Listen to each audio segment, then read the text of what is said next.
성공한 사람들의 공통점으로 독서를 꼽는다. 세계적인 부자들조차 강조한 독서의 중요성은 부동산 공부에도 똑같이 적용된다. 이제 막 부동산에 관심을 갖게 됐고 무엇부터 시작해야 할지 모르겠다면 레비앙이 시작했던 것처럼 부동산 책 70권만 읽자라는 목표를 세워보길 권한다. 빨리 배우고 싶다는 조급함은 내려놓고 차분하게 책 읽기를 시작해보자. 책 한 권에는 생각보다 많은 내용이 담겨 있다. 저자는 책 한 권을 쓰기 위해 알고 있는 모든 것을 쏟아붓는다. 그 사람의 지식과 경험을 온전히 배울 수 있는 것이 바로 책이다. 안녕하세요. 따뜻한 책 한 잔입니다. 오늘 여러분에게 읽어드릴 책은 책으로 시작하는 부동산 공부, 지은이 레비앙, 발행 더스입니다. 부동산 공부, 인생에서 한 번쯤은 열심히 해볼 만한 가치가 있다. 이 책의 저자는 2006년 버블 세븐 때 첫 집을 마련한 후 떨어진 집값이 원래 금액으로 회복되기까지 무려 10년이라는 세월을 견뎌야 했습니다. 똑같은 실수를 반복하지 않기 위해 부동산 공부를 하기로 마음먹고 책을 읽기 시작했습니다. 무조건 책을 빨리 많이 읽기보다 자신만의 독서법과 정리법을 활용해 조금 더디더라도 꾸준히 그리고 꼼꼼히 읽어나갔고 이제는 부동산 투자를 할 때 확신을 갖고 선택할 수 있는 수준에 이르렀습니다.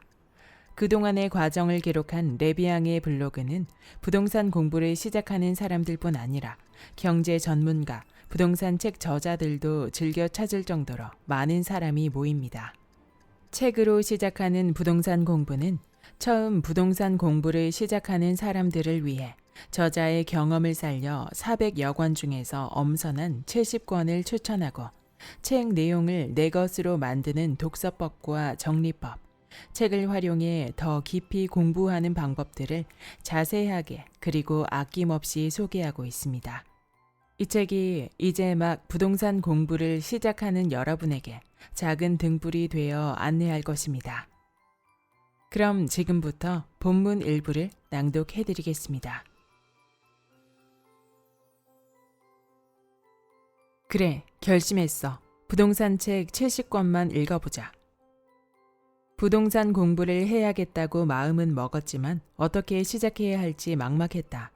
주변에 부동산에 관심 있는 사람도 부동산을 공부하는 사람도 없었다. 내가 첫 집을 사게 만든 장본인인 언니는 그때 산 집의 시세가 회복되지 않아 원치 않는 하우스 푸어가 됐다. 나는 겨우 원금이라도 받고 빠져나왔지만 지금도 여전히 하우스 푸어인 언니가 있어 친정에서 부동산 얘기를 하는 것조차 편치 않았다. 그때 떠오른 것이 바로 책이다. 책 속에 길이 있다는 말이 있듯이 다른 사람의 경험에서 방법을 찾을 수 있지 않을까라는 생각으로 책을 들었다. 빨리 많이 읽고 얼른 배우고 싶다는 의지가 차올랐다. 온라인 서점에 들어가 경제, 부동산 분야에서 제일 상단에 있는 책을 주문했다. 책을 보면 어떻게 공부해야 할지, 무엇을 공부해야 할지 바로 알 수 있을 것 같은 기대에 부풀었다. 하지만 그 기대는 한 권을 채 읽기도 전에 산산이 깨졌다. 책을 읽는데 통 속도가 나지 않는 것이었다. 평소에 책이라도 좋아했으면 모르겠는데 판타지 소설만 재미로 겨우 읽는 수준이었기에 경제 서적을 읽는 게 쉬울 리가 없었다. 얼른 10권, 20권을 읽고 싶은데 한 권을 읽는데 오랜 시간이 걸리니 속상하고 조급한 마음이 들었다. 부활모신이 모든 단어가 생소했고 모든 문장이 이해되지 않았다. 조급한 마음에 모르는 건 대충 넘기고 다른 책을 읽었다. 문제는 책을 덮자마자 읽은 내용이 기억나지 않는다는 것이었다. 그나마 다행인 건 독서 방법의 문제점을 빨리 깨달았다는 점이다. 빨리 읽고 많이 읽는다고 해서 온전히 내 것이 되는 게 아님을 깨닫고 첫 책을 다시 읽기 시작했다. 새로 알게 된 내용을 적으면서 읽었다. 속도는 더욱 더뎠지만 그 과정에서 신기한 것을 느꼈다. 눈으로 대충 훑는 것과 적으면서 단어 하나하나를 새겨 읽는 것의 차이가 느껴졌고 문구들이 점차 이해되기 시작했다. 시간을 들여 꼼꼼히 책을 읽고 기록을 쌓아가자 더욱 신기한 일이 벌어졌다. 책을 읽고 정리하는 내용이 점점 짧아진다는 사실이었다. 당연히 한 권을 읽는데 걸리는 시간도 현저히 줄었다. 처음에는 배경 지식이 없어 정리할 것이 많았다면 지식이 쌓여가는 만큼 정리해야 할 내용이 줄어들었다. 지금은 2~3시간이면 한 권을 거뜬히 읽을 만큼 속도가 빨라졌다. 더욱 중요한 변화는 주위 사람들과 이야기를 하다 경제나 부동산 관련 분야가 나오면 책에서 읽은 내용을 바탕으로 한두 마디 말할 수 있게 됐다는 점이다. 그러면 사람들이 너는 그런 걸 어떻게 알았어? 누구한테 배웠어? 이런 반응을 보이기 시작했다. 책을 70여 권 정도 읽었을 때 나타난 반응이었다. 그제서야 깨달았다. 내가 쓸데없는 일을 하고 있는 게 아니라는 사실을. 시간과 노력을 들여 정리한 책의 내용들이 머릿속에 차곡차곡 쌓이고 있다는 사실을 말이다. 성공한 사람들의 공통점으로 독서를 꼽는다. 투자자들이 가장 만나고 싶어하는 사람 중 한 명인 워런 버핏은 읽기 중독증 환자였고 발명왕 에디슨은 디트로이트 도서관의 책을 통째로 읽었다고 한다. 세계 1위 부자이며 코로나19 백신을 만드는 데 기여하고 있는 빌 게이츠는 독서 습관은 하버드 졸업장보다 더 소중하다는 말을 남길 정도로 어릴 때부터 책벌레라는 별명이 있었다. 세계적인 부자들조차 강조한 독서의 중요성은 부동산 공부에도 똑같이 적용된다. 이제 막 부동산에 관심을 갖게 됐고 무엇부터 시작해야 할지 모르겠다면 레비 양이 시작했던 것처럼 부동산 책 70권만 읽자라는 목표를 세워보길 권한다. 처음에 100권을 목표로 시작했지만 70권에 이르렀을 때 잘하고 있다는 확신을 갖게 됐다. 빨리 배우고 싶다는 조급함은 내려놓고 차분하게 책 읽기를 시작해보자. 책 한 권에는 생각보다 많은 내용이 담겨 있다. 저자는 책 한 권을 쓰기 위해 알고 있는 모든 것을 쏟아붓는다. 그 사람의 지식과 경험을 온전히 배울 수 있는 것이 바로 책이다.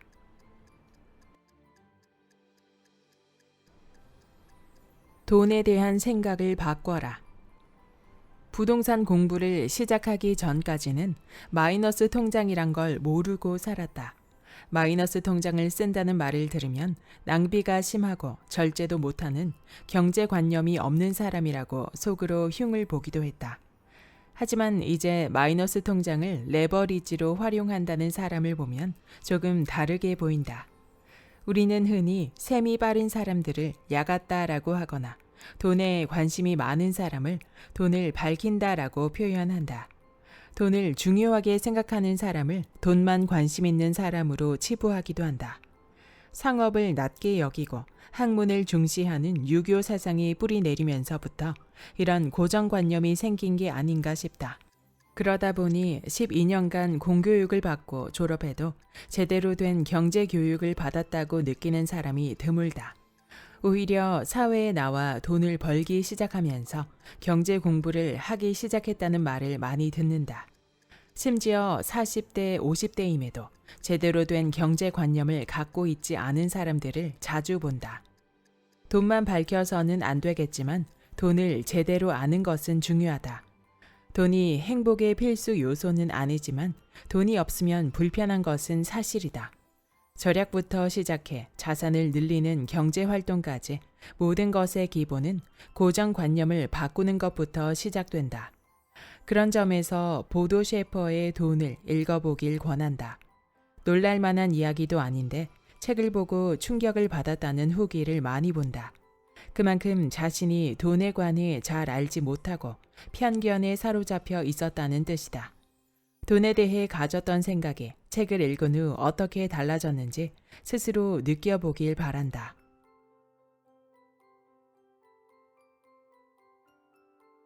편견을 극복하라. 어느 누구도 돈을 잃고 싶은 사람은 없다. 돈이 저절로 불어나거나 힘 안 들이고 돈을 많이 벌 수 있으면 좋겠다는 생각도 든다. 하지만 욕심으로 인해 생각이 굳어지고 나쁜 편견에 사로잡히게 되면 생각을 바꾸기란 매우 어렵다. 잘못된 편견으로 인해 우리는 더 많은 것을 얻을 기회를 종종 놓치곤 한다.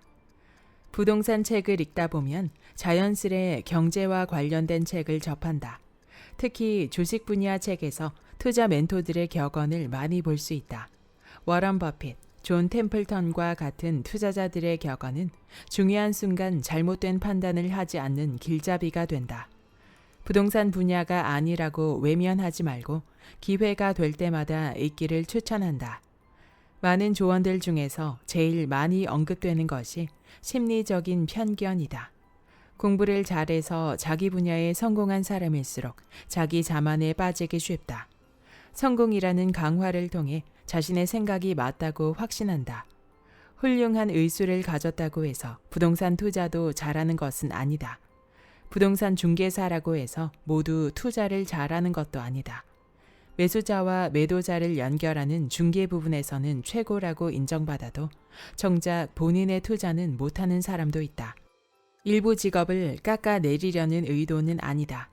자신의 전문 분야가 아니라면 모르는 건 인정하고 공부해야 한다는 것을 강조하고자 합니다. 공부를 열심히 하고도 막상 투자를 결정할 시기가 오면 결정 장애가 온다. 머리로는 이해가 돼도 심리적인 장벽 앞에 무너지는 경우도 있다. 이런 장벽을 넘을 수 있느냐 없느냐 역시 그것이 장벽인지 아닌지 아는 데에서 시작한다. 공부하지 않은 사람은 장벽을 뛰어넘지 못하고 좌절하고 포기한다. 내가 투자한 것은 항상 오를 거라는 낙관주의 편견. 손해난 것을 팔면 손실이 확정되는 게 두려워 팔지 못하는 손실 기피 편향. 남을 비교하고 의식하느라 자신의 경제적인 상황을 넘어서는 보여주기식 소비를 하는 사람들에게 부의 본능을 읽어보길 권한다. 나, 당신, 우리 모두 재테크에 실패하기 딱 알맞도록 타고났다는 말이 큰 위안이 된다. 배운다면 누구나 부자가 될 수 있다는 말은 용기를 준다. 제대로 공부해서 자기만의 기준을 확실하게 세울 수 있어야 한다. 군중 심리에 이끌리지 않겠다고 다짐하지만 남들과 반대로 행동할 수 있는 사람은 많지 않다. 남들과 반대로 갈 수 있는 용기도 자기만의 기준이 있어야 가능하다. 어떠한 환경에서도 흔들리지 않는 기준을 가질 수 있도록 조금 귀찮고 더디더라도 정도를 택해 공부해야 한다.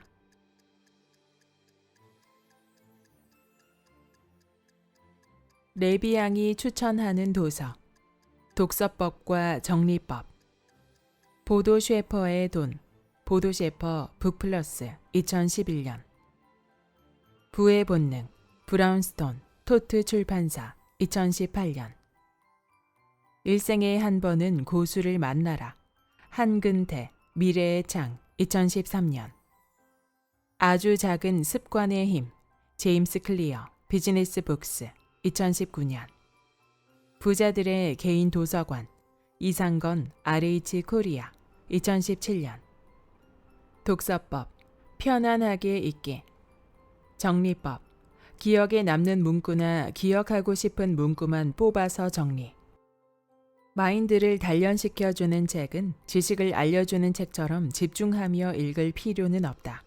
하나도 빠뜨리지 않겠다는 마음으로 꼼꼼하게 정리해야겠다는 생각도 잠시 내려놓는다. 다만 반성과 변화라는 두 가지 초점을 두고 책 읽기를 추천한다.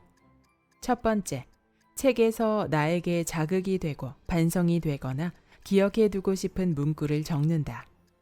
두 번째, 어떤 부분에서 자극이 되는지, 어떤 부분이 반성이 되는지, 어떤 면에서 기억하고 싶은지를 자세하게 기록한다.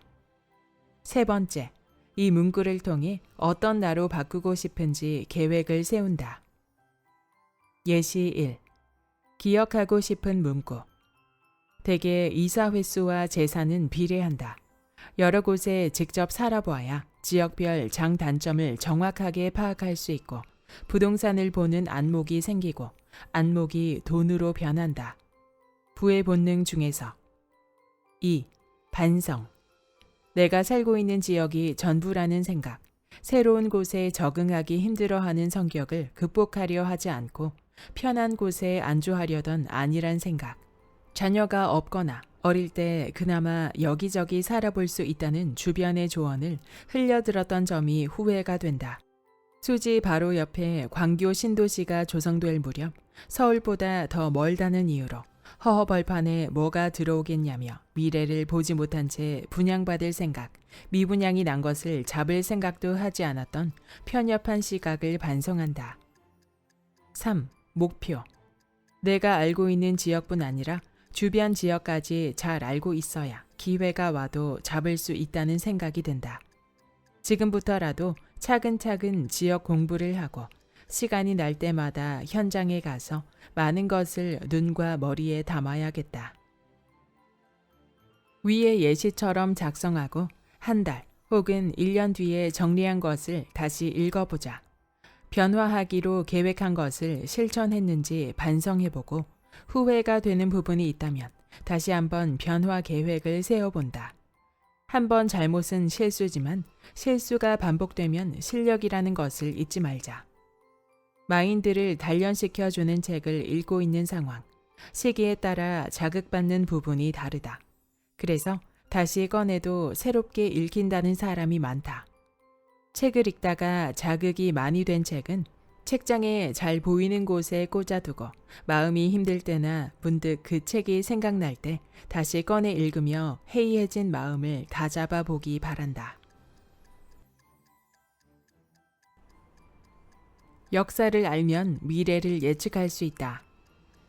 부동산 공부를 시작하면 사이클 혹은 주기설이라는 단어를 자주 접하게 된다. 부동산 시장은 돌고 돈다. 집값은 상승과 하락을 반복하며 우상향한다. 재건축 재개발은 큰 폭으로 상승하고 큰 폭으로 하락한다. 인천이 오르면 꼭지다. 전셋값이 오르면 집값은 상승한다. 이 말들은 부동산에서 격언처럼 통용되는 말이다. 사람들이 의심 없이 이 말을 받아들이는 이유가 뭘까? 바로 경험을 통해 얻은 깨달음이기 때문이다. 그럼 언제 경험했을까? 우리나라에 아파트가 지어지기 시작한 그때부터 지금까지 집값은 상승과 하락을 반복했다. 큰 상승도 있었고 큰 하락도 있었지만 결과적으로는 우상향해 왔다. 규제가 나오면 재건축 재개발에서 가장 큰 폭의 하락이 왔고 2020년 초에도 그랬다. 하락한 곳에 금매가 소진되면 반등할 것이라고 했고 실제로 그러했다. 지난 2008년 7월 인천 아파트 매매 가격 상승률은 2.84%로 역대 최고치를 기록했다. 인천 아파트의 상승을 끝으로 수도권 부동산 시장은 긴 하락에 접어들었다. 그래서 인천이 오르면 꼭지라는 말을 한다. 하락이 길어지다 상승하는 시기에 무엇이 변했나 보니 전세가와 전세가율이 올랐다. 그래서 전세가가 오르면 집값이 오른다는 말을 하는 것이다. 과거의 경험을 모아 적으면 우리는 그것을 역사라고 하고 역사를 통해 미래를 예측할 수 있다. 이번 정부에서만 부동산 정책이 20번 넘게 발표됐다. 정책이라고는 하지만 하나같이 규제책이었다. 이번 정부 내내 집값이 상승하다 보니 각종 규제책을 쏟아내 집값을 잡으려고 했다. 역사를 모르는 사람에게는 매번 새로운 정책으로 보이지만 역사를 아는 사람에게는 예상 가능한 정책이 나온 것에 불과하다. 그래서 정책이 발표되자마자 결과에 대한 예측이 바로 쏟아져 나온다. 현재 그리고 미래가 과거와 같을 수는 없다. 시장 상황이 다르고 여타 경제 여건이 다르고 세계 경제의 상황도 많이 다르다. 하지만 부동산 시장에 참여하는 사람들의 심리와 행동 패턴은 크게 다르지 않다. 집값을 통제하기 위해 정부가 활용할 수 있는 정책 또한 한정적이다. 그래서 역사를 알면 앞으로 시장이 어떻게 흘러갈지, 이어서 어떤 규제가 나올지 예상할 수 있는 것이다. 부동산의 역사를 알고 시장에 참여하느냐, 모르고 참여하느냐에 따라 정책을 대하는 태도가 달라질 수밖에 없다. 그것이 부동산 역사를 공부해야 하는 중요한 이유이다. 2001년에 출간된 아파트값 오차 파동은 우리나라에 아파트가 들어서기 시작한 1960년대부터 2000년대 초반까지 부동산 시장의 역사를 마치 실록처럼 기록한 책이다. 부동산 시장이 다른 경제 여건과 분리돼 움직이는 것이 아닌 만큼 당시의 경제 상황도 함께 기록돼 있다. 그래서 책을 읽으면 당시 시장 상황을 이해할 수 있고 사람들의 심리가 왜 그렇게 움직였는지 고개를 끄덕이게 만든다. 지금 시장 상황과 정확히 일치하는 기록이 나오면 소름이 돋기도 한다. 지금까지 본 책 중에서 부동산 시장에 대해 이렇게 자세하게 기록한 책은 단연코 없다. 나는 부동산 공부를 시작하고 많은 글을 읽으면서 법칙처럼 생각되는 것을 기록해 두었다. 전세가와 매매가는 토끼와 거북이의 경주 같다. 거북이가 따라잡으면 토끼가 도망가는 것처럼 전세가가 올라가서 매매가에 근접하면 매매가가 상승하고 다시 전세가가 따라 올라간다. 여러 책을 보고 옮겨 적은 많은 문구들이 아파트값 오차 파동에서 모두 언급돼 있어 책을 읽는 내내 소름 돋는 순간이 많았다. 너무 좋은 책이라 혼자 알고 싶어서 소문내지 않은 건 아닐까라는 생각조차 든다. 나 또한 나만 알고 싶은 책 1위에 올릴 만큼 추천하고 싶은 책이기 때문이다. 나의 추천으로 이 책을 읽은 사람들의 반응을 보면 어떤 책인지 미루어 짐작할 수 있다. 이 책을 알게 돼 정말 기쁘다. 이런 책이 있는 줄도 몰랐다. 뉴스에 나오는 정책들이 예전에도 있었다니 놀랍다. 부동산 공부를 시작한다면 이 책 한 권만 완독해도 충분하다. 지금 상황과 똑같은 상황이 나오는 대목에서 소름이 돋았다. 이 책은 아쉽게도 절판돼 시중에서 구입할 수 없다. 중고 거래가를 검색하면 다시 한번 깜짝 놀란다. 중고 서적이 10만 원이 훌쩍 넘는 가격으로 거래되기 때문이다. 어쩔 수 없이 소장하고 있는 도서관을 찾아봐야 한다. 절판 도서를 읽을 수 있는 또 한 가지 방법이 있다. 바로 국회 도서관 우편 복사 서비스이다. 국회 도서관에 소장된 책에 한해 가능하므로 원하는 책이 국회 도서관에 있는지 먼저 검색해 본다.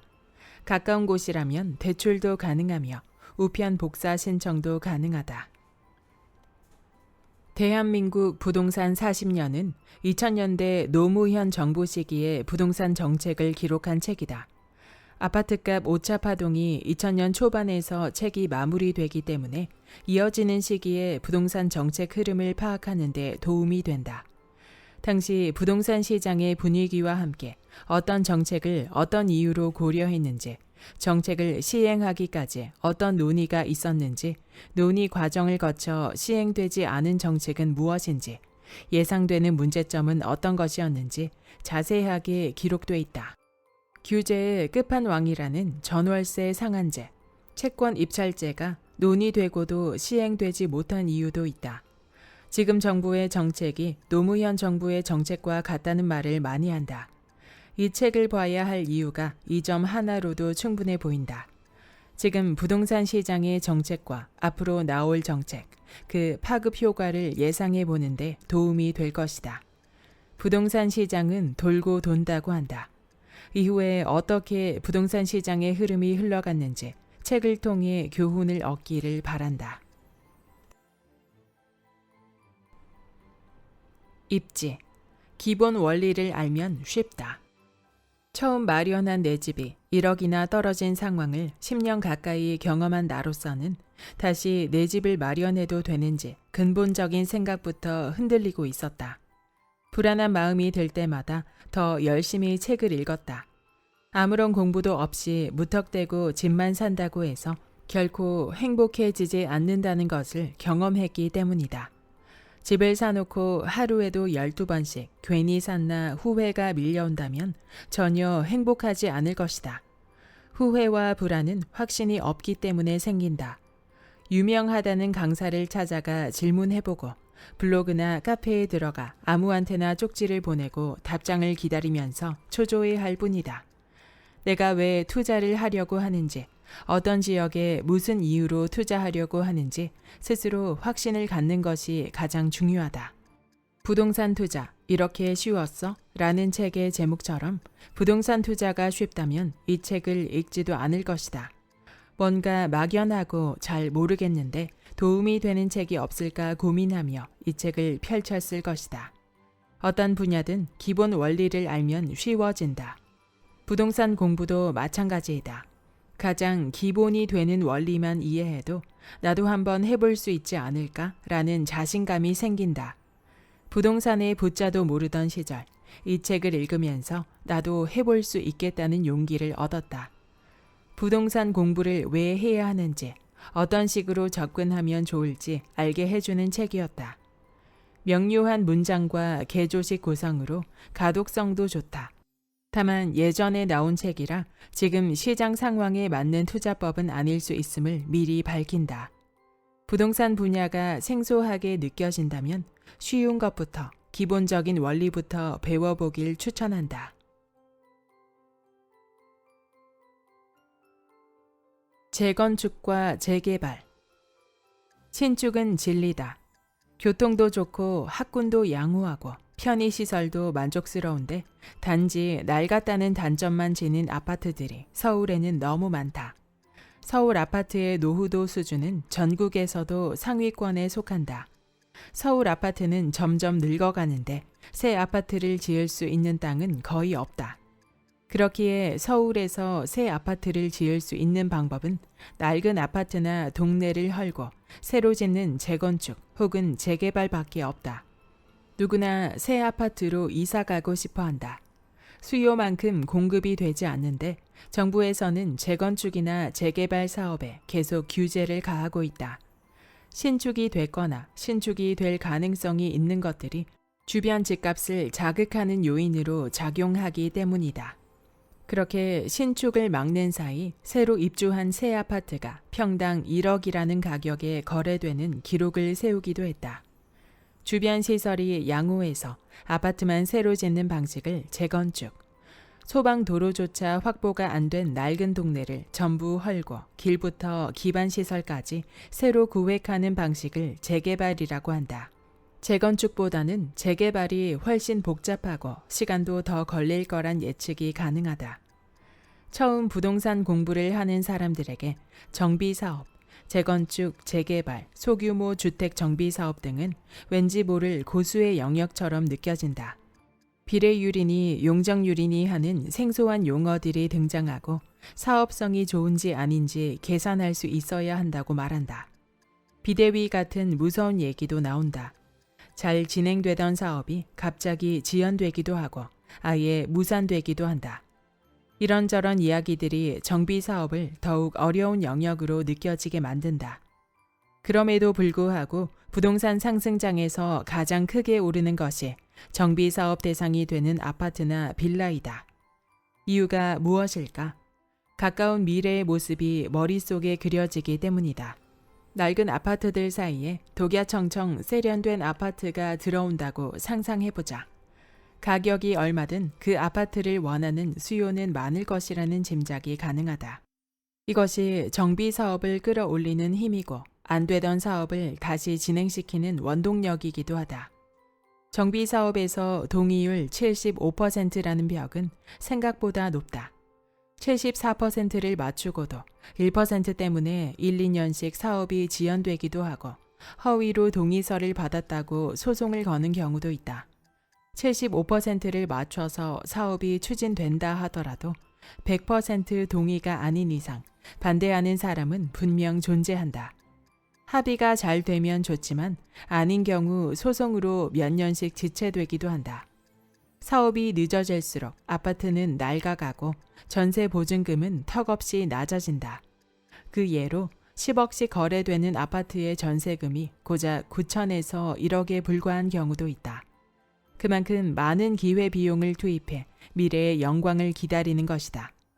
그런데 잘 나가던 사업이 지연되거나 시장이 급 하락장으로 변해서 사업 진행이 요원해지면 어떻게 될까? 막연한 미래를 기대하며 올랐던 가격은 미래가 어두워지면 급격하게 기대치가 하락한다. 이미 낡고 낡아서 주거 가치가 바닥이니 가장 먼저 타격을 받는 것이다. 하락장에서 정비 사업 대상이 가장 먼저, 가장 크게 하락하는 것도 바로 이런 이유 때문이다. 정비 사업을 진행하는 곳들이 주변 집값을 자극하다 보니 정부는 각종 규제를 강화하고 있다. 이미 알려진 재건축 초과 이익 환수제, 일몰제, 분양가 상한제, 임대 비율 상향과 더불어 입주권을 받으려면 의무 거주 기간을 두겠다는 정책을 발표해 시장을 혼란스럽게 하고 있다. 아무리 촉망받는 사업이라도 정부의 규제를 이길 수는 없다. 정부가 조금이라도 고삐를 쬐면 사업의 진행 여부조차 불투명해진다. 그래서 정비 사업은 어렵다. 재건축, 재개발이 돈이 된다는 이유로 무턱대고 초기 단계에 뛰어들었다가는 잃어버린 10년이 아니라 영영 세월을 잃어버릴 수도 있다. 그럼에도 불구하고 정비 사업은 이미 입증된 거주지에 새 아파트가 세워지는 매력적인 투자처다. 지금은 규제로 막혔다고 해도 세월의 흐름을 막을 수는 없으므로 언젠가는 새 것이 될 수밖에 없다. 정비 사업에 관심을 가질 수밖에 없는 이유다. 정비 사업을 제대로 알고 싶다면 기본부터 차근차근 공부해야 한다. 진행 단계부터 사업성 분석까지 알아야 할 게 많다. 광명 같은 경우 재개발 구역이 무려 16개나 된다. 각 구역마다 프리미엄이 다른데 사업장마다 조건이 다르기 때문이다. 사업장의 장단점이 모두 반영된 것이 프리미엄이다. 어떤 곳은 역에 가깝지만 조합원 분양가가 턱없이 높다. 어떤 곳은 입지가 안 좋지만 조합원 수가 적어 사업성이 좋다.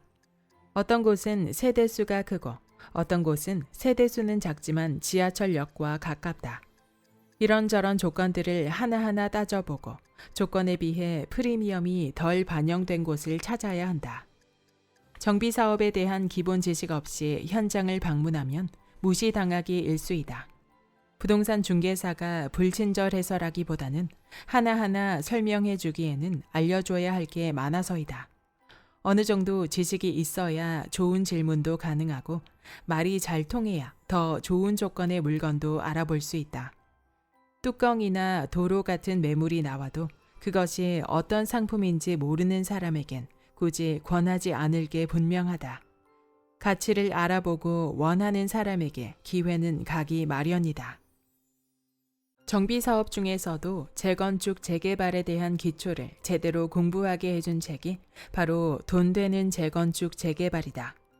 나는 이 책 한 권으로 정비 사업 전반에 관한 기본 지식을 습득했다. 주위에서 정비 사업을 공부하고 싶다는 사람들에게 무조건 추천하는 책이다. 한 권만 제대로 공부해도 현장에 나가서 부동산 중개사와 주눅들지 않고 대화할 수 있다. 책에 나온 모든 내용을 100% 이해하고 계산까지 척척할 수 있는 건 아니지만 기본적인 사업성을 이해하고 투자할 물건을 고를 만큼 충분한 지식은 얻었다. 정비 사업에 관심이 없던 사람도, 관심은 있지만 접근하기 어렵다고 생각하는 사람도, 앞으로 재건축이나 재개발에 투자해 보고 싶은 사람도 제일 먼저 이 책으로 공부하길 추천한다. 앞으로 3년 재건축에 돈을 묻어라는 20여 년간 추진된 100여 개의 재건축 사업장의 이야기를 담은 책이다. 어떤 이유로 재건축이 무산됐는지, 진행 과정에서 어떤 불화가 생길 수 있는지, 추진이 잘 된 이유는 뭐였는지 실제 사례를 들려준다. 책을 읽다 보면 나도 모르게 조합원의 빙이 되는 경험을 하는데 어떻게 해결했는지 결과가 궁금해 손에서 책을 놓을 수도 없던 적도 있었다. 과거에 시작해 현재까지 진행 중인 구역의 역사를 읽는 것도 매우 흥미롭다.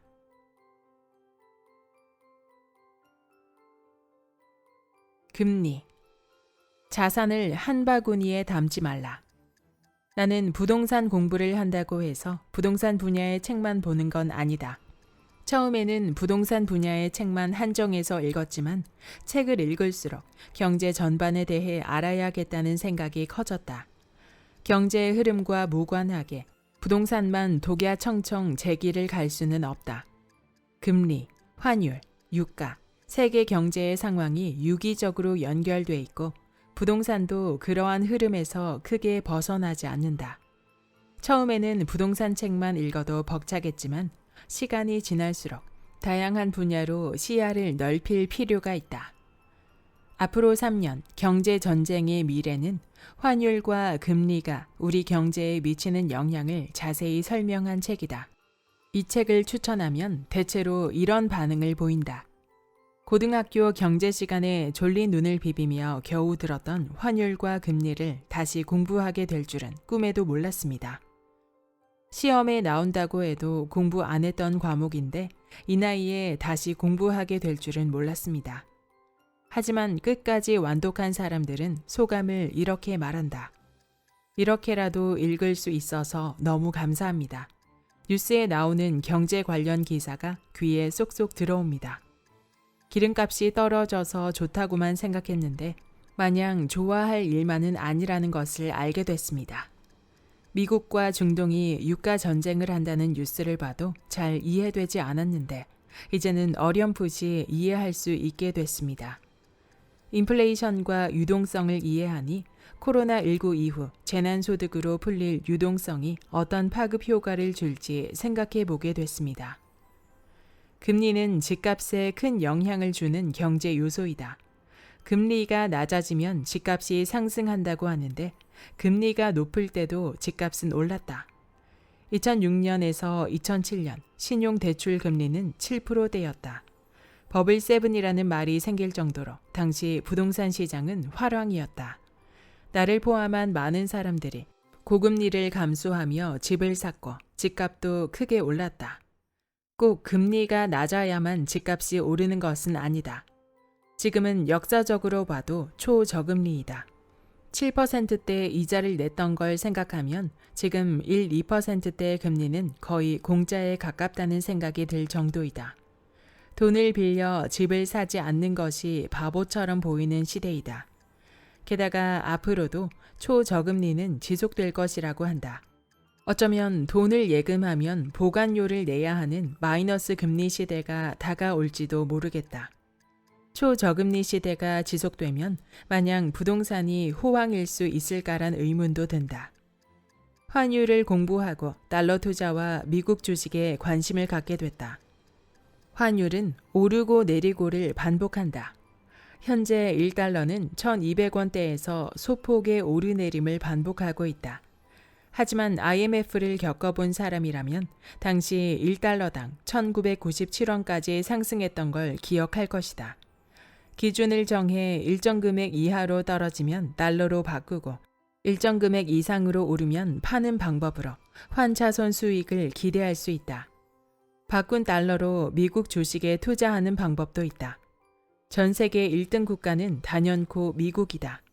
어떤 상황에서도 가장 늦게까지 버틸 여력이 있는 나라가 미국인 것도 당연하다. 미국 주식을 직접 사거나 ETF 등의 종목에 투자하는 방법도 있다. 전 세계적인 양적 완화 정책과 코로나19로 인해 풀린 유동성으로 인플레이션이 가속화되고 있다. 인플레이션이 가속화되면 실물 자산은 더욱 각광을 받는다. 부동산 가격이 지속적으로 오르는 것도 같은 이유로 볼 수 있다. 부동산뿐 아니라 대표적인 실물 자산인 금도 다시금 관심받고 있다.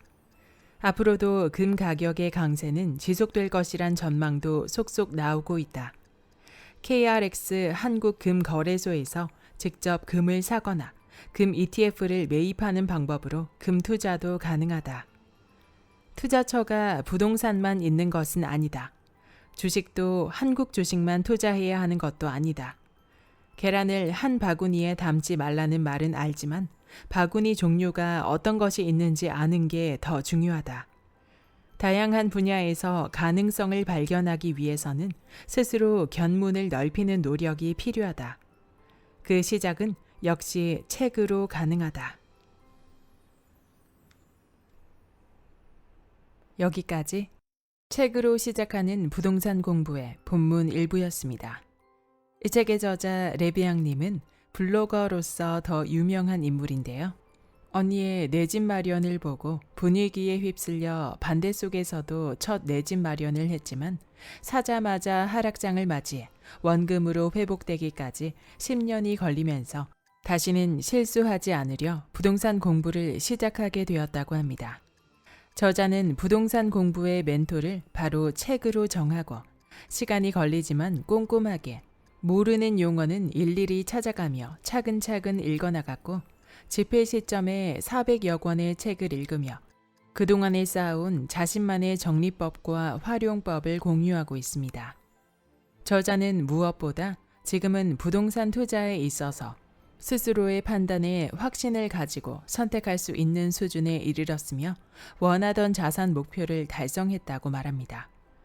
부동산 투자 마인드, 부동산 역사와 입지에 대한 공부, 데이터에 기초한 부동산 정보, 경매, 상가 등 부동산의 다양한 영역, 경제 기초 지식까지 부동산 투자 공부에 대한 주제를 나누어 가장 먼저 읽어야 할 책을 추천하고 그에 대한 서평과 주제에 대한 견해를 저술해 놓았습니다. 뿐만 아니라 중간중간에 도서 분야에 따른 자신만의 독서법과 정리법을 예시와 함께 상세히 저술해 놓아서 노하우를 따라서 정리해보면 큰 도움이 될 것 같았습니다. 또한 이 책은 책 추천과 정리법에 그치는 것이 아니라 저자 자신만의 입지 공부법, 데이터 공부, 정비사업 공부법도 아주 꼼꼼하게 기록되어 있어서 투자 공부를 시작하는 데 활용해보기 좋은 내용이 많았습니다. 부동산은 어느 누구에게라도 비켜갈 수 없는 시장이기 때문에 부동산 공부는 충분히 가치가 있는 공부라고 생각하는데요. 이제 시작하는 단계에서는 어떤 것부터 시작해야 할지, 어떤 책이 좋은지 막연하기만 합니다. 하지만 독서와 실행을 통해 검증된 책을 추천받는다는 것은 큰 레버리지가 되는 일인 듯 합니다. 저도 이 책을 통해서 그동안 알지 못했던 명저들을 많이 알게 되었는데요. 인생에서 꼭 필요한 부동산 공부의 시작을 이 책과 함께 한다면 큰 도움이 되시리라 생각됩니다. 구독과 좋아요와 댓글은 큰 힘이 됩니다. 다음 영상에서 만나요.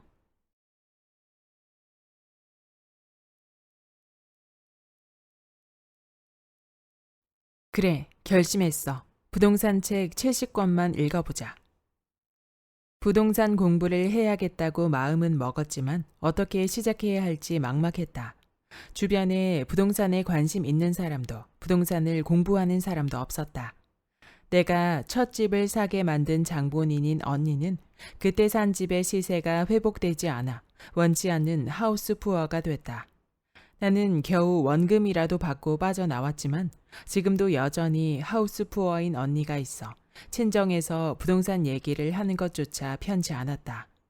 그때 떠오른 것이 바로 책이다.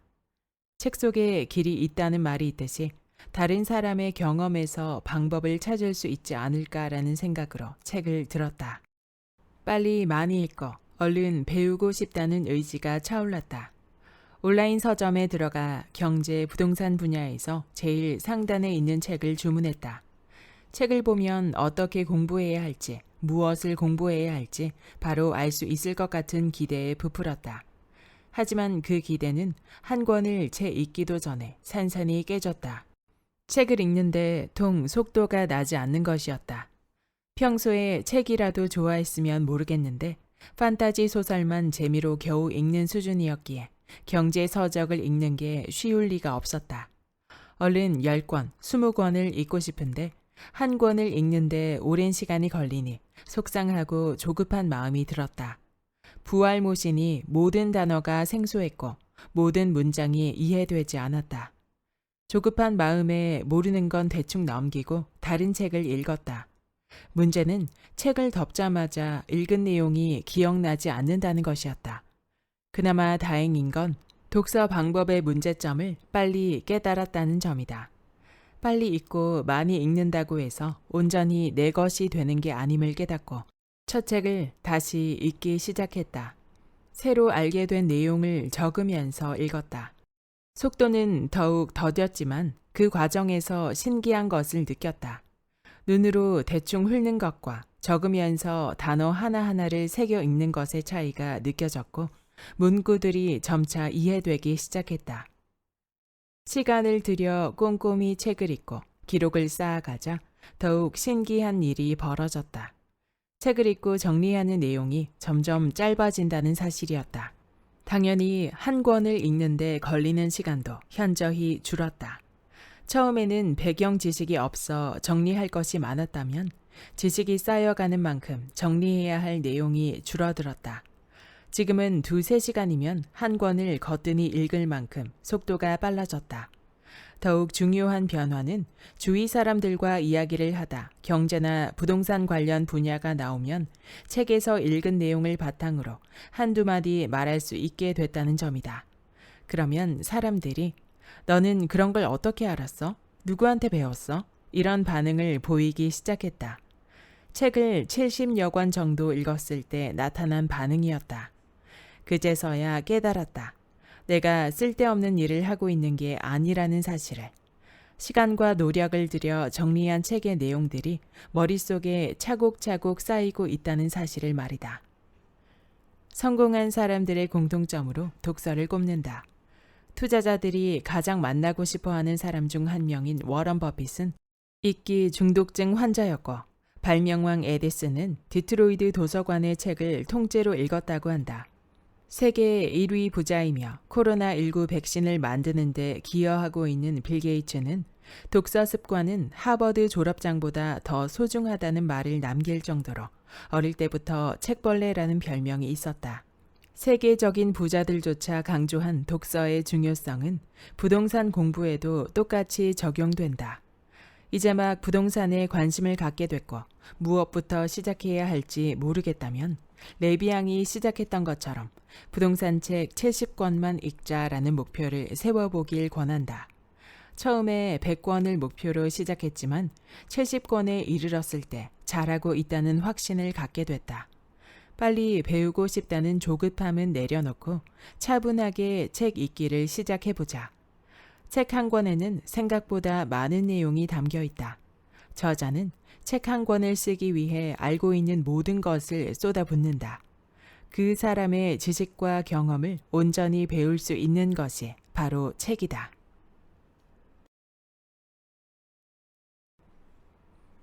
돈에 대한 생각을 바꿔라. 부동산 공부를 시작하기 전까지는 마이너스 통장이란 걸 모르고 살았다.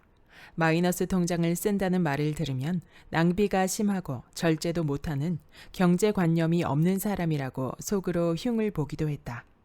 하지만 이제 마이너스 통장을 레버리지로 활용한다는 사람을 보면 조금 다르게 보인다. 우리는 흔히 셈이 빠른 사람들을 야같다라고 하거나 돈에 관심이 많은 사람을 돈을 밝힌다라고 표현한다. 돈을 중요하게 생각하는 사람을 돈만 관심 있는 사람으로 치부하기도 한다. 상업을 낮게 여기고 학문을 중시하는 유교 사상이 뿌리 내리면서부터 이런 고정관념이 생긴 게 아닌가 싶다. 그러다 보니 12년간 공교육을 받고 졸업해도 제대로 된 경제교육을 받았다고 느끼는 사람이 드물다. 오히려 사회에 나와 돈을 벌기 시작하면서 경제 공부를 하기 시작했다는 말을 많이 듣는다.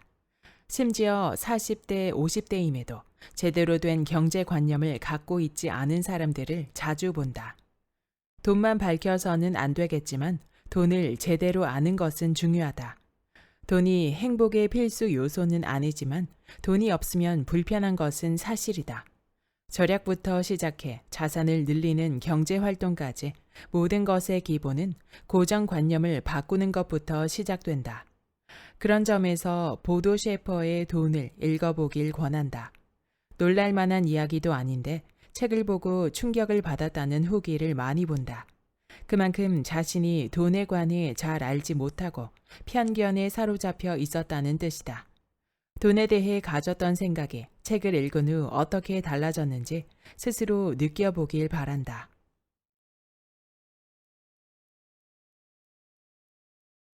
편견을 극복하라. 어느 누구도 돈을 잃고 싶은 사람은 없다. 돈이 저절로 불어나거나 힘 안 들이고 돈을 많이 벌 수 있으면 좋겠다는 생각도 든다. 하지만 욕심으로 인해 생각이 굳어지고 나쁜 편견에 사로잡히게 되면 생각을 바꾸기란 매우 어렵다. 잘못된 편견으로 인해 우리는 더 많은 것을 얻을 기회를 종종 놓치곤 한다. 부동산 책을 읽다 보면 자연스레 경제와 관련된 책을 접한다. 특히 주식 분야 책에서 투자 멘토들의 격언을 많이 볼 수 있다. 워런 버핏, 존 템플턴과 같은 투자자들의 격언은 중요한 순간 잘못된 판단을 하지 않는 길잡이가 된다. 부동산 분야가 아니라고 외면하지 말고 기회가 될 때마다 읽기를 추천한다. 많은 조언들 중에서 제일 많이 언급되는 것이 심리적인 편견이다. 공부를 잘해서 자기 분야에 성공한 사람일수록 자기 자만에 빠지기 쉽다. 성공이라는 강화를 통해 자신의 생각이 맞다고 확신한다. 훌륭한 의술을 가졌다고 해서 부동산 투자도 잘하는 것은 아니다. 부동산 중개사라고 해서 모두 투자를 잘하는 것도 아니다. 매수자와 매도자를 연결하는 중개 부분에서는 최고라고 인정받아도 정작 본인의 투자는 못하는 사람도 있다. 일부 직업을 깎아내리려는 의도는 아니다. 자신의 전문 분야가 아니라면 모르는 건 인정하고 공부해야 한다는 것을 강조하고자 합니다. 공부를 열심히 하고도 막상 투자를 결정할 시기가 오면 결정 장애가 온다.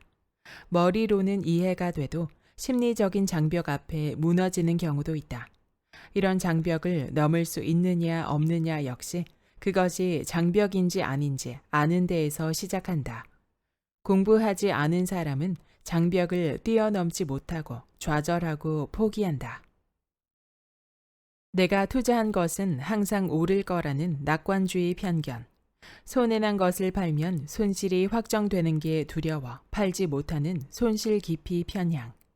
남을 비교하고 의식하느라 자신의 경제적인 상황을 넘어서는 보여주기식 소비를 하는 사람들에게 부의 본능을 읽어보길 권한다. 나, 당신, 우리 모두 재테크에 실패하기 딱 알맞도록 타고났다는 말이 큰 위안이 된다. 배운다면 누구나 부자가 될 수 있다는 말은 용기를 준다. 제대로 공부해서 자기만의 기준을 확실하게 세울 수 있어야 한다. 군중 심리에 이끌리지 않겠다고 다짐하지만 남들과 반대로 행동할 수 있는 사람은 많지 않다.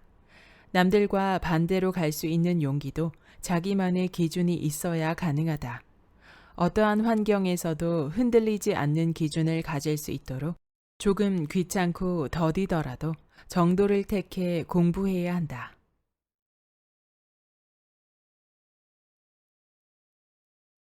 레비앙이 추천하는 도서 독서법과 정리법 보도 셰퍼의 돈 보도 셰퍼 북플러스 2011년 부의 본능 브라운스톤 토트 출판사 2018년 일생에 한 번은 고수를 만나라 한근태 미래의 창 2013년 아주 작은 습관의 힘 제임스 클리어 비즈니스 북스 2019년 부자들의 개인 도서관 이상건 RH 코리아 2017년 독서법 편안하게 읽기 정리법 기억에 남는 문구나 기억하고 싶은 문구만 뽑아서 정리 마인드를 단련시켜주는 책은 지식을 알려주는 책처럼 집중하며 읽을 필요는 없다. 하나도 빠뜨리지 않겠다는 마음으로 꼼꼼하게 정리해야겠다는 생각도 잠시 내려놓는다. 다만 반성과 변화라는 두 가지 초점을 두고 책 읽기를 추천한다. 첫 번째, 책에서 나에게 자극이 되고 반성이 되거나 기억해두고 싶은 문구를 적는다. 두 번째, 어떤 부분에서 자극이 되는지, 어떤 부분이 반성이 되는지, 어떤 면에서 기억하고 싶은지를 자세하게 기록한다. 세 번째, 이 문구를 통해 어떤 나로 바꾸고 싶은지 계획을 세운다. 예시 1. 기억하고 싶은 문구. 대개 이사 횟수와 재산은 비례한다. 여러 곳에 직접 살아보아야 지역별 장단점을 정확하게 파악할 수 있고 부동산을 보는 안목이 생기고 안목이 돈으로 변한다. 부의 본능 중에서 2. 반성 내가 살고 있는 지역이 전부라는 생각, 새로운 곳에 적응하기 힘들어하는 성격을 극복하려 하지 않고 편한 곳에 안주하려던 아니란 생각, 자녀가 없거나 어릴 때 그나마 여기저기 살아볼 수 있다는 주변의 조언을 흘려들었던 점이 후회가 된다. 수지 바로 옆에 광교 신도시가 조성될 무렵 서울보다 더 멀다는 이유로 허허벌판에 뭐가 들어오겠냐며 미래를 보지 못한 채 분양받을 생각, 미분양이 난 것을 잡을 생각도 하지 않았던 편협한 시각을 반성한다. 3. 목표. 내가 알고 있는 지역뿐 아니라 주변 지역까지 잘 알고 있어야 기회가 와도 잡을 수 있다는 생각이 든다. 지금부터라도 차근차근 지역 공부를 하고 시간이 날 때마다 현장에 가서 많은 것을 눈과 머리에 담아야겠다. 위의 예시처럼 작성하고 한 달 혹은 1년 뒤에 정리한 것을 다시 읽어보자. 변화하기로 계획한 것을 실천했는지 반성해보고 후회가 되는 부분이 있다면 다시 한번 변화 계획을 세워본다. 한번 잘못은 실수지만 실수가 반복되면 실력이라는 것을 잊지 말자. 마인드를 단련시켜주는 책을 읽고 있는 상황, 시기에 따라 자극받는 부분이 다르다. 그래서 다시 꺼내도 새롭게 읽힌다는 사람이 많다. 책을 읽다가 자극이 많이 된 책은 책장에 잘 보이는 곳에 꽂아두고 마음이 힘들 때나 문득 그 책이 생각날 때 다시 꺼내 읽으며 해이해진 마음을 다잡아 보기 바란다. 역사를 알면 미래를 예측할 수 있다. 부동산 공부를 시작하면 사이클 혹은 주기설이라는 단어를 자주 접하게 된다. 부동산 시장은 돌고 돈다. 집값은 상승과 하락을 반복하며 우상향한다. 재건축 재개발은 큰 폭으로 상승하고 큰 폭으로 하락한다. 인천이 오르면 꼭지다. 전셋값이 오르면 집값은 상승한다. 이 말들은 부동산에서 격언처럼 통용되는 말이다. 사람들이 의심 없이 이 말을 받아들이는 이유가 뭘까? 바로 경험을 통해 얻은 깨달음이기 때문이다. 그럼 언제 경험했을까? 우리나라에 아파트가 지어지기 시작한 그때부터 지금까지 집값은 상승과 하락을 반복했다. 큰 상승도 있었고 큰 하락도 있었지만 결과적으로는 우상향해 왔다. 규제가 나오면 재건축 재개발에서 가장 큰 폭의 하락이 왔고 2020년 초에도 그랬다. 하락한 곳에 금매가 소진되면 반등할 것이라고 했고 실제로 그러했다. 지난 2008년 7월 인천 아파트 매매 가격 상승률은 2.84%로 역대 최고치를 기록했다. 인천 아파트의 상승을 끝으로 수도권 부동산 시장은 긴 하락에 접어들었다. 그래서 인천이 오르면 꼭지라는 말을 한다.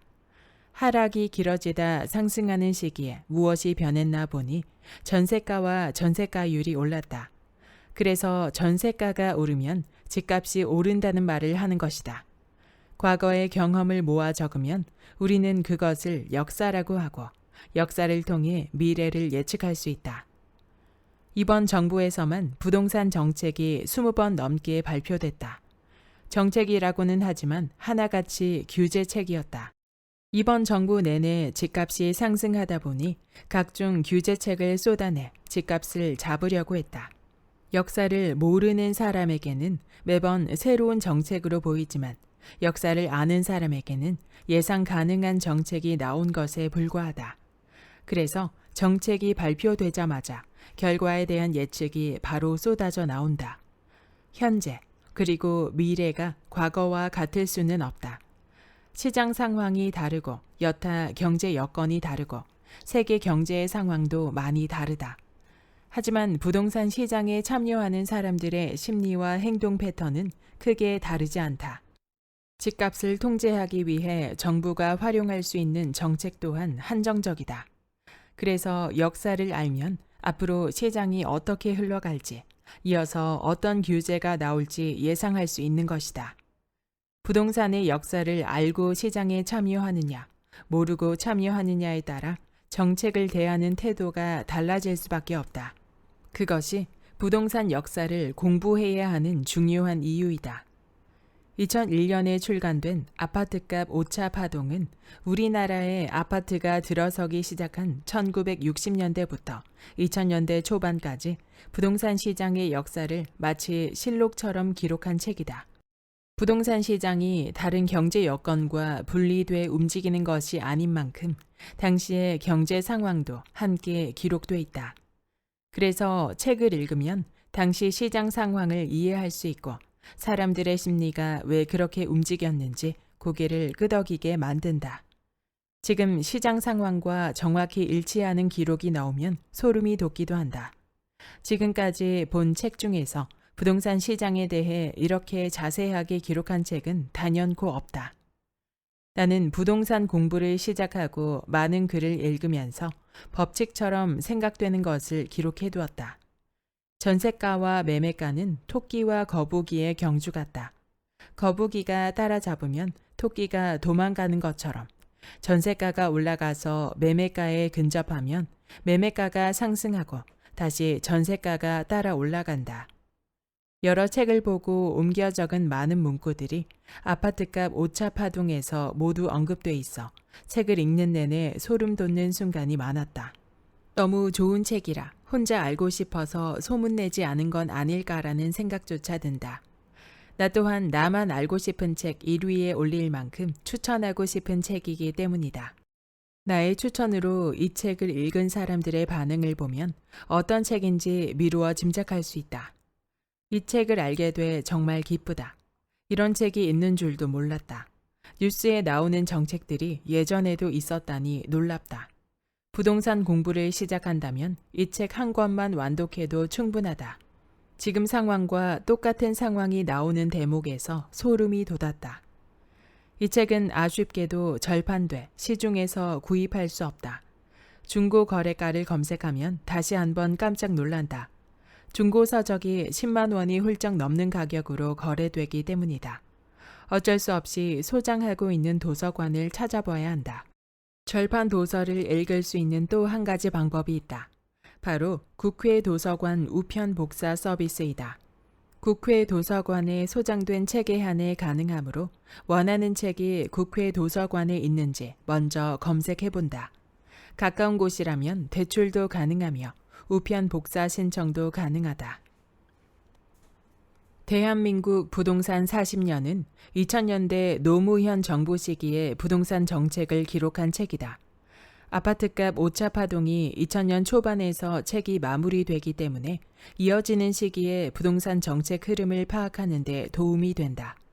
당시 부동산 시장의 분위기와 함께 어떤 정책을 어떤 이유로 고려했는지, 정책을 시행하기까지 어떤 논의가 있었는지, 논의 과정을 거쳐 시행되지 않은 정책은 무엇인지, 예상되는 문제점은 어떤 것이었는지 자세하게 기록돼 있다. 규제의 끝판왕이라는 전월세 상한제, 채권 입찰제가 논의되고도 시행되지 못한 이유도 있다. 지금 정부의 정책이 노무현 정부의 정책과 같다는 말을 많이 한다. 이 책을 봐야 할 이유가 이 점 하나로도 충분해 보인다. 지금 부동산 시장의 정책과 앞으로 나올 정책, 그 파급 효과를 예상해 보는데 도움이 될 것이다. 부동산 시장은 돌고 돈다고 한다. 이후에 어떻게 부동산 시장의 흐름이 흘러갔는지 책을 통해 교훈을 얻기를 바란다. 입지. 기본 원리를 알면 쉽다. 처음 마련한 내 집이 1억이나 떨어진 상황을 10년 가까이 경험한 나로서는 다시 내 집을 마련해도 되는지 근본적인 생각부터 흔들리고 있었다. 불안한 마음이 들 때마다 더 열심히 책을 읽었다. 아무런 공부도 없이 무턱대고 집만 산다고 해서 결코 행복해지지 않는다는 것을 경험했기 때문이다. 집을 사놓고 하루에도 12번씩 괜히 샀나 후회가 밀려온다면 전혀 행복하지 않을 것이다. 후회와 불안은 확신이 없기 때문에 생긴다. 유명하다는 강사를 찾아가 질문해보고 블로그나 카페에 들어가 아무한테나 쪽지를 보내고 답장을 기다리면서 초조해할 뿐이다. 내가 왜 투자를 하려고 하는지, 어떤 지역에 무슨 이유로 투자하려고 하는지 스스로 확신을 갖는 것이 가장 중요하다. 부동산 투자, 이렇게 쉬웠어? 라는 책의 제목처럼 부동산 투자가 쉽다면 이 책을 읽지도 않을 것이다. 뭔가 막연하고 잘 모르겠는데 도움이 되는 책이 없을까 고민하며 이 책을 펼쳤을 것이다. 어떤 분야든 기본 원리를 알면 쉬워진다. 부동산 공부도 마찬가지이다. 가장 기본이 되는 원리만 이해해도 나도 한번 해볼 수 있지 않을까? 라는 자신감이 생긴다. 부동산의 부자도 모르던 시절, 이 책을 읽으면서 나도 해볼 수 있겠다는 용기를 얻었다. 부동산 공부를 왜 해야 하는지, 어떤 식으로 접근하면 좋을지 알게 해주는 책이었다. 명료한 문장과 개조식 구성으로 가독성도 좋다. 다만 예전에 나온 책이라 지금 시장 상황에 맞는 투자법은 아닐 수 있음을 미리 밝힌다. 부동산 분야가 생소하게 느껴진다면 쉬운 것부터 기본적인 원리부터 배워보길 추천한다. 재건축과 재개발. 신축은 진리다. 교통도 좋고 학군도 양호하고 편의시설도 만족스러운데 단지 낡았다는 단점만 지닌 아파트들이 서울에는 너무 많다. 서울 아파트의 노후도 수준은 전국에서도 상위권에 속한다. 서울 아파트는 점점 늙어가는데 새 아파트를 지을 수 있는 땅은 거의 없다.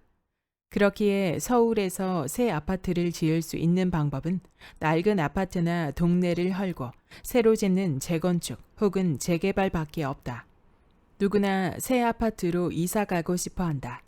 수요만큼 공급이 되지 않는데 정부에서는 재건축이나 재개발 사업에 계속 규제를 가하고 있다. 신축이 됐거나 신축이 될 가능성이 있는 것들이 주변 집값을 자극하는 요인으로 작용하기 때문이다. 그렇게 신축을 막는 사이 새로 입주한 새 아파트가 평당 1억이라는 가격에 거래되는 기록을 세우기도 했다. 주변 시설이 양호해서 아파트만 새로 짓는 방식을 재건축, 소방도로조차 확보가 안 된 낡은 동네를 전부 헐고 길부터 기반시설까지 새로 구획하는 방식을 재개발이라고 한다. 재건축보다는 재개발이 훨씬 복잡하고 시간도 더 걸릴 거란 예측이 가능하다. 처음 부동산 공부를 하는 사람들에게 정비사업, 재건축, 재개발, 소규모 주택 정비사업 등은 왠지 모를 고수의 영역처럼 느껴진다. 비례유리니 용적유리니 하는 생소한 용어들이 등장하고 사업성이 좋은지 아닌지 계산할 수 있어야 한다고 말한다. 비대위 같은 무서운 얘기도 나온다. 잘 진행되던 사업이 갑자기 지연되기도 하고 아예 무산되기도 한다. 이런저런 이야기들이 정비 사업을 더욱 어려운 영역으로 느껴지게 만든다. 그럼에도 불구하고 부동산 상승장에서 가장 크게 오르는 것이 정비 사업 대상이 되는 아파트나 빌라이다. 이유가 무엇일까? 가까운 미래의 모습이 머릿속에 그려지기 때문이다. 낡은 아파트들 사이에 독야청청 세련된 아파트가 들어온다고 상상해보자. 가격이 얼마든 그 아파트를 원하는 수요는 많을 것이라는 짐작이 가능하다. 이것이 정비 사업을 끌어올리는 힘이고 안 되던 사업을 다시 진행시키는 원동력이기도 하다. 정비 사업에서 동의율 75%라는 벽은 생각보다 높다. 74%를 맞추고도 1% 때문에 1, 2년씩 사업이 지연되기도 하고 허위로 동의서를 받았다고 소송을 거는 경우도 있다. 75%를 맞춰서 사업이 추진된다 하더라도 100% 동의가 아닌 이상 반대하는 사람은 분명 존재한다. 합의가 잘 되면 좋지만 아닌 경우 소송으로 몇 년씩 지체되기도 한다. 사업이 늦어질수록 아파트는 낡아가고 전세 보증금은 턱없이 낮아진다. 그 예로 10억씩 거래되는 아파트의 전세금이 고작 9천에서 1억에 불과한 경우도 있다. 그만큼 많은 기회비용을 투입해 미래의 영광을 기다리는 것이다. 그런데 잘 나가던 사업이 지연되거나 시장이 급 하락장으로 변해서 사업 진행이 요원해지면 어떻게 될까? 막연한 미래를 기대하며 올랐던 가격은 미래가 어두워지면 급격하게 기대치가 하락한다. 이미 낡고 낡아서 주거 가치가 바닥이니 가장 먼저 타격을 받는 것이다. 하락장에서 정비 사업 대상이 가장 먼저, 가장 크게 하락하는 것도 바로 이런 이유 때문이다. 정비 사업을 진행하는 곳들이 주변 집값을 자극하다 보니 정부는 각종 규제를 강화하고 있다. 이미 알려진 재건축 초과 이익 환수제, 일몰제, 분양가 상한제, 임대 비율 상향과 더불어 입주권을 받으려면 의무 거주 기간을 두겠다는 정책을 발표해 시장을 혼란스럽게 하고 있다.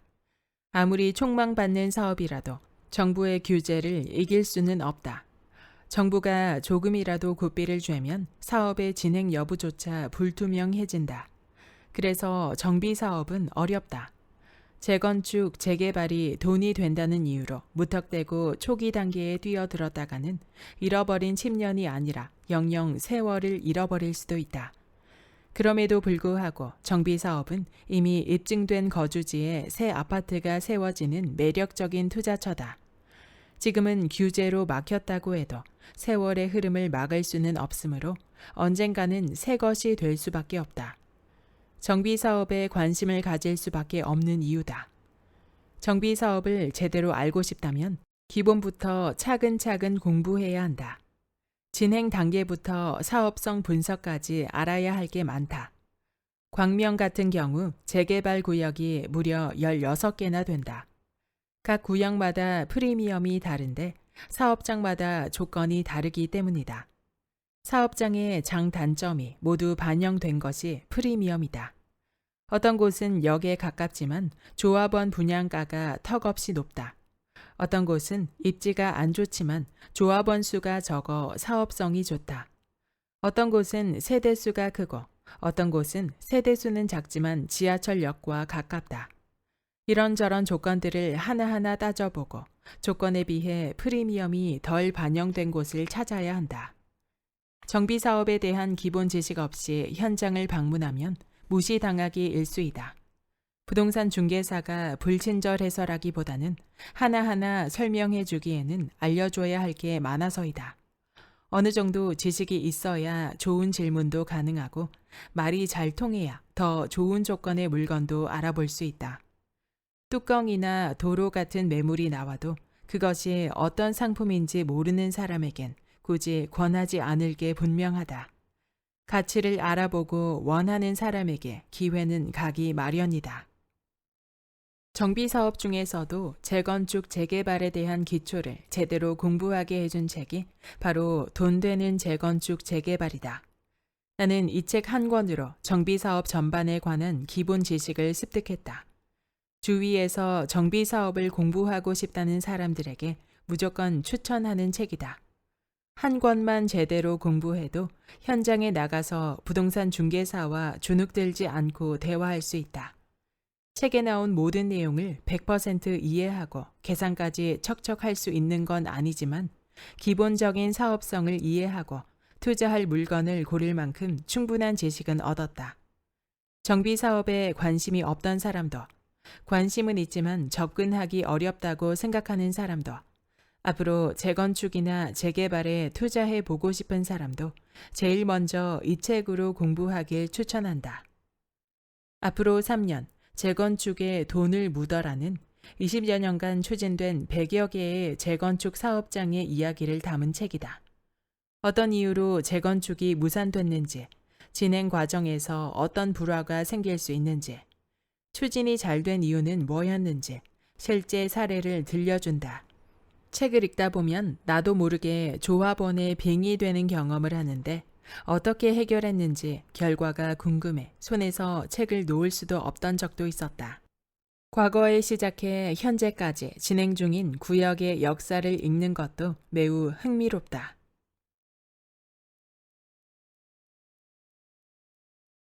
금리. 자산을 한 바구니에 담지 말라. 나는 부동산 공부를 한다고 해서 부동산 분야의 책만 보는 건 아니다. 처음에는 부동산 분야의 책만 한정해서 읽었지만 책을 읽을수록 경제 전반에 대해 알아야겠다는 생각이 커졌다. 경제의 흐름과 무관하게 부동산만 독야청청 제 길을 갈 수는 없다. 금리, 환율, 유가, 세계 경제의 상황이 유기적으로 연결돼 있고 부동산도 그러한 흐름에서 크게 벗어나지 않는다. 처음에는 부동산 책만 읽어도 벅차겠지만 시간이 지날수록 다양한 분야로 시야를 넓힐 필요가 있다. 앞으로 3년 경제 전쟁의 미래는 환율과 금리가 우리 경제에 미치는 영향을 자세히 설명한 책이다. 이 책을 추천하면 대체로 이런 반응을 보인다. 고등학교 경제 시간에 졸린 눈을 비비며 겨우 들었던 환율과 금리를 다시 공부하게 될 줄은 꿈에도 몰랐습니다. 시험에 나온다고 해도 공부 안 했던 과목인데 이 나이에 다시 공부하게 될 줄은 몰랐습니다. 하지만 끝까지 완독한 사람들은 소감을 이렇게 말한다. 이렇게라도 읽을 수 있어서 너무 감사합니다.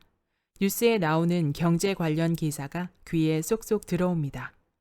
기름값이 떨어져서 좋다고만 생각했는데 마냥 좋아할 일만은 아니라는 것을 알게 됐습니다. 미국과 중동이 유가 전쟁을 한다는 뉴스를 봐도 잘 이해되지 않았는데 이제는 어렴풋이 이해할 수 있게 됐습니다. 인플레이션과 유동성을 이해하니 코로나19 이후 재난소득으로 풀릴 유동성이 어떤 파급 효과를 줄지 생각해 보게 됐습니다. 금리는 집값에 큰 영향을 주는 경제 요소이다. 금리가 낮아지면 집값이 상승한다고 하는데 금리가 높을 때도 집값은 올랐다. 2006년에서 2007년 신용대출 금리는 7%대였다. 버블 세븐이라는 말이 생길 정도로 당시 부동산 시장은 화랑이었다. 나를 포함한 많은 사람들이 고금리를 감수하며 집을 샀고 집값도 크게 올랐다. 꼭 금리가 낮아야만 집값이 오르는 것은 아니다. 지금은 역사적으로 봐도 초저금리이다. 7%대 이자를 냈던 걸 생각하면 지금 1, 2%대 금리는 거의 공짜에 가깝다는 생각이 들 정도이다. 돈을 빌려 집을 사지 않는 것이 바보처럼 보이는 시대이다.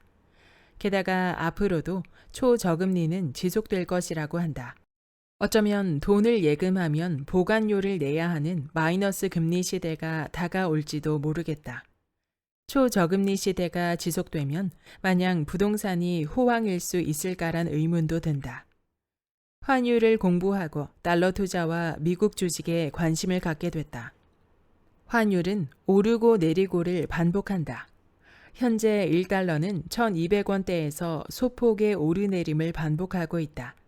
하지만 IMF를 겪어본 사람이라면 당시 1달러당 1,997원까지 상승했던 걸 기억할 것이다. 기준을 정해 일정 금액 이하로 떨어지면 달러로 바꾸고 일정 금액 이상으로 오르면 파는 방법으로 환차손 수익을 기대할 수 있다. 바꾼 달러로 미국 주식에 투자하는 방법도 있다. 전 세계 1등 국가는 단연코 미국이다. 어떤 상황에서도 가장 늦게까지 버틸 여력이 있는 나라가 미국인 것도 당연하다. 미국 주식을 직접 사거나 ETF 등의 종목에 투자하는 방법도 있다. 전 세계적인 양적 완화 정책과 코로나19로 인해 풀린 유동성으로 인플레이션이 가속화되고 있다. 인플레이션이 가속화되면 실물 자산은 더욱 각광을 받는다. 부동산 가격이 지속적으로 오르는 것도 같은 이유로 볼 수 있다. 부동산뿐 아니라 대표적인 실물 자산인 금도 다시금 관심받고 있다. 앞으로도 금 가격의 강세는 지속될 것이란 전망도 속속 나오고 있다. KRX 한국금거래소에서 직접 금을 사거나 금 ETF를 매입하는 방법으로 금 투자도 가능하다. 투자처가 부동산만 있는 것은 아니다. 주식도 한국 주식만 투자해야 하는 것도 아니다. 계란을 한 바구니에 담지 말라는 말은 알지만 바구니 종류가 어떤 것이 있는지 아는 게 더 중요하다. 다양한 분야에서 가능성을 발견하기 위해서는 스스로 견문을 넓히는 노력이 필요하다. 그 시작은 역시 책으로 가능하다. 여기까지 책으로 시작하는 부동산 공부의 본문 일부였습니다. 이 책의 저자 레비앙님은 블로거로서 더 유명한 인물인데요.